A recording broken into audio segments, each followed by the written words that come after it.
ஓம் சக்தி. ஓம் ஆதிபரா சக்தி. என் அன்பு குழந்தையே, உன்னுடைய பாரத்தை உன் அன்னை நான் பார்த்து கொள்கிறேன். நீ கலங்காமல் தைரியமாக இரு. வாழ்க்கையில் துணிந்து போராடு. எந்த சூழ்நிலையிலும் யாரையும் வாழ்க்கையில் ஒதுக்க நினைக்காதே. கடும் சொற்களால் யாரையும் பேசாதே. உனது பாரத்தை என் மீது நம்பிக்கை வைத்து முழுமையாக செலுத்து. உன் பாரத்தை நான் பார்த்து கொள்கிறேன். நீ படும் வேதனையிலிருந்து நான் உன்னை விடுவிப்பேன். உனக்கு ஏற்பட்ட பல பிரச்சனைகள், கடன் தொல்லைகள், இவற்றிலிருந்து உன்னை நான் விடுவிக்கப் போகின்றேன். இதுவரை நீ நேர்முகமாகவும் மறைமுகமாகவும் நீ பட்டது எல்லாம் போதும். காலத்தின் கட்டாயம் உனது கர்ம பலன்களை அனுபவிக்க வேண்டிய சூழ்நிலையானது. ஆனால் இப்பொழுது அதிலிருந்து உன்னை முழுவதுமாக நான் விடுவித்து விட்டேன். மகிழ்ச்சியாக இரு. வாழ்க்கையில் ஏற்றம் பெறப்போகிறாய். அனைத்திலும் வெற்றி பெறப்போகிறாய். நான் உன்னோடு இருக்கும் பொழுது எதற்காகவும் வீணாக அழாதே. அழுதது போதும். யாரெல்லாம் உன்னை தூற்றினார்களோ அவர்களெல்லாம் உன்னை பார்த்து பொறாமைப்படும் அளவிற்கு நீ உயரப் போகிறாய். நல்லதையே பேசு, நல்லதையே நினை. உன்னை எப்பொழுதும் நான் கைவிட மாட்டேன். உன்னை தாக்குவதற்கு யார் நினைத்தார்களோ அது அனைத்தும் என்னை சேரும். துணிந்து நில். தைரியத்தோடு போராடு. நீ நீயாக மட்டுமே இரு. என் குழந்தையே, தங்கம் விலை அதிகம்தான், தகரம் மலிவுதான். ஆனால் தகரத்தை கொண்டு செய்ய வேண்டியதை தங்கம் கொண்டு செய்ய முடியாது. அதனால் தகரம் மட்டமும் இல்லை, தங்கம் உயர்ந்ததும் இல்லை. கங்கை நீர் புனிதம்தான், ஆனால் கிணற்று நீர் வீணென்று அர்த்தமில்லை. தாகத்தில் தவிப்பவர்களுக்கு கங்கையாக இருந்தால் என்ன, கிணறாக இருந்தால் என்ன? காகம் மயில் போல் அழகில்லை, ஆனால் படையலினவோ காக்கைக்கு தானே. நாய்க்கு சிங்கம் போல் வீரமில்லை, ஆனால் நன்றி என்னவோ நாய்க்குத்தான். குழந்தையே, எனவே எந்த ஒரு சூழ்நிலையாக இருந்தாலும் நீ நீயாக மட்டுமே இரு. கடந்த காலத்தை பற்றி நினைக்காதே. எப்பொழுதும் கடந்து வந்த காலங்களை மறந்துவிடு. கடந்த பாலத்தை பற்றி நீ நினைத்து கொண்டிருந்தால் கண்ணீர் தான் வரும். எனக்காக யாரும் இல்லை என்று கவலைப்படாதே. நான் ஏதாவது ஒரு ரூபத்தில் உன்னுடன் தான் இருக்கின்றேன். உன்னுடைய வாழ்க்கையின் மீது பெரு நம்பிக்கை கொள். தேவைக்காக நீ என்னை தேடாமல் தேவையே நான் தான் என்று நீ என்னை தேடினால் உன்னுடைய தேவைகள் அனைத்தும் பூர்த்தியாகும். குழந்தையே, உன்னை விட உன் பிரச்சனைகளை பற்றி உன்னை படைத்த எனக்கு நன்றாக தெரியும். என் மீது முழுமையான நம்பிக்கை வைத்தால் எந்த ஒரு சூழ்நிலையிலும் நான் உன்னை பாதுகாப்பேன். நீ இழந்து போனதையும் தொலைத்து விட்டதையும் நானே அறிந்திருக்கிறேன். இருந்தும் நான் அமைதியாக இருப்பது உனக்கு அது நன்மையை விளைவிக்கும் என்பதற்காகத்தான். என் தங்கமே, எதை நினைத்தும் நீ வருந்தாதே.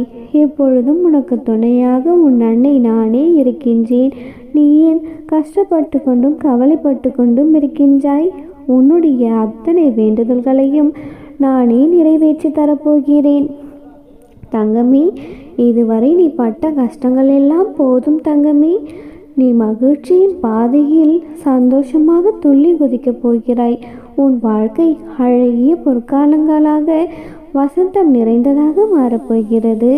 என் தங்கமே, நீ சற்றும் யோசிக்காமல் நீ என்னிடம் பேசுவதற்கு வந்தாயல்லவா? இனி நீ நினைத்ததனைத்தும் ஒவ்வொன்றாக நடக்க துவங்கும். உன்னுடைய வாழ்க்கையில் நீ பட்ட துன்பங்கள் அனைத்தும் முடிந்துவிட்டது. இனி உன் வாழ்க்கையில் நீ எடுத்து வைக்கும் ஒவ்வொரு அடிக்கும் ஒரு அர்த்தம் இருக்கும். என் தங்கமே, நான் எப்பொழுது என்னுடைய கரம் கொண்டு உன்னை ஏற்றுக்கொண்டேனோ மறுகணமே உனக்கு பிடித்த விஷயங்கள், நீ விரும்பிய வாழ்க்கை விரும்பினாலும் விரும்பாவிட்டாலும் நான் வழங்குவேன். இது என்னுடைய கடமை. இவைகளை நீ பெறுவதற்கு கால தாமதமாகலாம். ஆனால் நீ எதற்காகவும் காத்திருக்க வேண்டும். பொறுமையாக இருக்க வேண்டும். அவசரப்படக்கூடாது. நீ ஒரு செயலை செய்ய நினைத்து அது நிறைவேறாமல் போகும் பொழுது நீ என் மீது கோபித்து கொள்வாய். மிகுந்த கடன் தொல்லையோ பிரச்சனையோ நீ விரும்பியது கிடைக்காமல் இருக்கும் பொழுதோ என்னிடம் அழுது புரண்டு வேண்டுவாய். உன்னுடைய பிரார்த்தனைக்கு நான் செவி கொடுக்கவில்லை என்று சோர்ந்தும் போய்விடுவாய். உண்மையில் அவ்வாறு நடக்க நானே அனுமதித்தேன் என்பதை நீ புரிந்து கொள்ள வேண்டும் குழந்தையே. உனது நன்மைக்காக சில விஷயங்களை செய்யும் பொழுது அது நிகழ்காலத்தில் உனக்கு கஷ்டமாகத்தான் இருக்கும். ஆனால் எதிர்காலத்தில் அது பல மடங்கு பலன் தரும். அப்பொழுது என் அம்மா என்னை காத்தாள் என்று நீ சொல்லிக் கொள்ளுவாய். நான் தாமதப்படுத்துகின்ற விஷயத்திற்கான காரணத்தை ஆராயவோ விவாதிக்கவோ வேண்டாம். ஒழுக்கமாகவும் அடக்கமாகவும் பணிவுடன் நடந்து கொண்டு என்னுடைய கட்டளைக்கு கீழ்ப்படுவதே கடமையாகவும் தர்மமாகவும் நினைத்து உறுதியுடன் செயல்படு. நான் சொல்லும் ஒவ்வொரு வார்த்தைகளுக்கும் ஒரு பொருள் இருக்கும். பொருள் இல்லாத வார்த்தைகளை நான் பேசுவதே இல்லை. என் அன்பு குழந்தையே, இதுவரை நான் உன்னை எனது பொக்கிஷமாக வைத்திருக்கிறேன். நீ விரும்பியபடி உனக்கான வாழ்க்கையை கொடுக்க நான் காத்து கொண்டிருக்கிறேன். அதை நீ உதிர்த்து விடாமல் பக்குவமாக வைத்து கொள்ள வேண்டாமா? புரிந்து கொண்டு வாழ கற்றுக்கொள். நீ எப்பொழுது என்னை முழுவதுமாக புரிந்து கொள்கிறாயோ அப்பொழுதே எனது தரிசனமும் பரிபூர்ண ஆசிர்வாதமும் உனக்கு கிடைக்கும். உன்னை பற்றி யார் எதை வேண்டுமானாலும் பேசட்டும், எப்படி வேண்டுமானாலும் பேசட்டும், எதை வேண்டுமானாலும் செய்ய முயற்சிக்கட்டும், எதை பற்றியும் நீ கவலைப்படாதே. நீ எதை செய்ய நினைத்தாலும் நீயாக செய். என் தங்கமே, எதை பற்றியும் கவலைப்படாதே. தன்னிச்சையாக இரு. உனக்கு நான் துணையாக பக்க பலமாக இருக்கிறேன். நான் இங்கு இருக்கும் பொழுது நீ யாரையும் சென்று உனது விருப்பத்தை கூற முயற்சிக்காதே. முதலில் உன் மீது நீ நம்பிக்கை வை. உன் மீது நீ வைக்கின்ற நம்பிக்கையை என் மீது நீ வைக்கும் நம்பிக்கையாகும். இனி வரும் தருணங்களில் ஜெயிக்கப் போவது நீயாகத்தான் இருப்பாய். உன்னால் எதுவும் முடியும் என்று நம்பிக்கையோடு இரு. நிச்சயமாக அது முடியும். அதற்கு காரணம் நீ அல்ல, உன்னுள் இருக்கும் நான். நீ செல்லும் இடமெல்லாம் உனக்கு நிழலாக நான் இருக்கிறேன். உனக்கு துணையாக உன் அம்மா நான் உன்னுடன் இருக்கும் பொழுது இனி நீ எதற்கும் கலங்காதே. இந்த நாள் நிச்சயம் உனக்கு நல்ல நாளாகத்தான் அமையும். என் தங்கமே, உன் அன்னை எப்பொழுதுமே உனக்கு துணையாகத்தான் இருப்பேன். என் செல்ல குழந்தையே, சேமித்து வைத்த பணம் வறுமையில் மட்டும்தான் பயனளிக்கும். ஆனால் சேர்த்து வைத்த புண்ணியமோ பல ஜென்மங்களுக்கு உன்னை காக்கும். குழந்தையே, நான் கூறுவது உனக்கு புரிகிறதா? என் தங்கமே, எதை நினைத்தும் கலங்காதே. என் செல்ல குழந்தை, நீ பணத்தை சேமித்து வைத்து பிற்காலத்தில் செலவழித்து கொள்ளலாம். ஆனால் ஒரு பொழுதும் வாழ்க்கையை சேமித்து வைத்துவிட்டு பிறகு வாழ முடியாதல்லவா? வாழ்க்கை வாழ்வதற்குத்தான். வாழும் வரை உன்னால் முடிந்த உதவியை மற்றவர்களுக்கும் செய். என் தங்கமே, நல்ல மனிதர்களும் நண்பர்களும் உன் வாழ்க்கையில் வரும்பொழுது இதுவும் கடந்து போகும் என்பதை நினைவில் வைத்துக்கொள். தீய மனிதர்களும் பகைவர்களும் உன்னுடைய வாழ்க்கையில் வரும்பொழுது இதுவும் கடந்து போகும் என்று மனதில் நினைத்துக்கொள். இதை நீ மனதில் வைத்து கொண்டால் மன அமைதியை நீ இழக்க மாட்டாய். குழந்தையே, வெற்றி திரும்பும் பொழுதெல்லாம் இதுவும் கடந்து போகும் என்று நினை. குழந்தையே, எதை நினைத்தும் கலங்கி கொண்டிருக்காதே. சிலர் உன் பின்னால் உன்னை பற்றி கேலியாக பேசுவதை நினைத்து வருந்துகிறாயா? ஒன்றை நன்றாக புரிந்து கொள். அவர்கள் ஏன் உன்னை விமர்சனம் செய்கிறார்கள் தெரியுமா? எவ்வளவு முயற்சி செய்தும் உன்னுடைய தரத்திற்கு அவர்களால் வர முடியாததால் தான் உன்னை அவ்வார்த்தைகளில் துன்புறுத்த நினைக்கிறார்கள். என் மகளே, அப்படிப்பட்டவர்களை கண்டும் காணாமல் சென்றுவிடு. இன்னும் உன் வாழ்க்கையில் அற்புதங்கள் பல நடக்கத்தான் போகிறது. அவர்கள் அதை பார்க்கத்தான் போகிறார்கள். என் வார்த்தைகள் மீது நம்பிக்கை வைத்து செயல்படு. உனது நேர்மையை உன்னை நல்லபடியாக வழிநடத்தி செல்லும். என் தங்கமே, உனக்கானது விரைவில் உனக்கு கிடைக்கும். அனைவரும் கைவிட்டு விட்டார்களே என்று நீ நினைத்த அடுத்த நொடியே என்னுடைய கரம் உன்னை நோக்கி வரும். அதை நீ பத்திரமாக பற்றிக்கொள். உன்னால் ஒன்றுமே செய்ய முடியாது என்று நினைக்கிறார்கள். ஆனால் ஒரு நாள் நீ உன்னுடைய வாழ்க்கையில் நட்சத்திரமாக ஒளி பெற்று ஜொலிப்பாய்.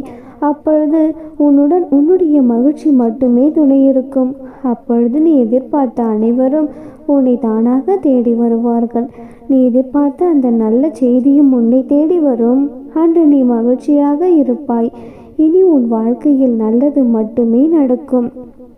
என் தங்கமே, உன்னுடைய வாழ்க்கையில் நீ சகல சௌபாகியங்களும் பெற்று சந்தோஷமாக வாழ்வாய். உன் அன்னை உனக்கு துணையாக எப்பொழுதும் இருப்பேன்.